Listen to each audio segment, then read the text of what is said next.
চারজন ব্যক্তিকে আল্লাহ রাব্বুল আলামিন অভিশপ্ত করেছেন।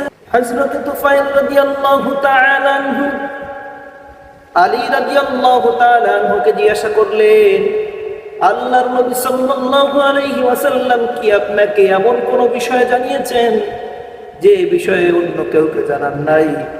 আল্লাহর নবী বললেন, আল্লাহর নবীর সাহাবী আলী রাদিয়াল্লাহু তাআলা বললেন, আল্লাহর নবী আমাকে এমন কোন বিষয় জানান নাই যা অন্য কাউকে জানান নাই, তবে আমার তলোয়ারের খাপ ব্যতীত।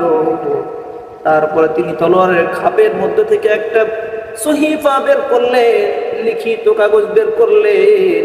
কাগজ বের করার পর তিনি বললেন, এই কাগজের মধ্যে 4টা মানুষকে লানত করা হয়েছে।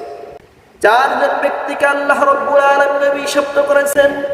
1 নম্বর, আল্লাহ রাব্বুল আলামিন ওই ব্যক্তিকে অভিশাপ করেছেন যে ব্যক্তি আল্লাহর নাম ব্যতীত অন্য মানুষের নামে, অন্য কারো নামে পশু জবাই করে। নাউযুবিল্লাহ। 2 নম্বরে, আল্লাহ পাক রব্বুল আলামিন ওই ব্যক্তিকে লানত করেছে যে ব্যক্তি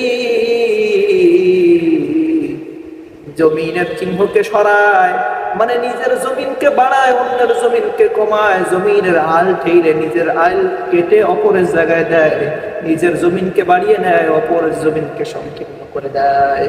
আল্লাহ এই ব্যক্তির উপর অভিশাপ করেছেন। 3 নম্বর, আল্লাহ রাব্বুল আলামিন ওই ব্যক্তিকে অভিশাপ করেছেন যে ব্যক্তি নিজের পিতা মাতাকে অভিশাপ দেয়। আল্লাহ রাব্বুল আলামিন ওই ব্যক্তিকে অভিশাপ করেছেন।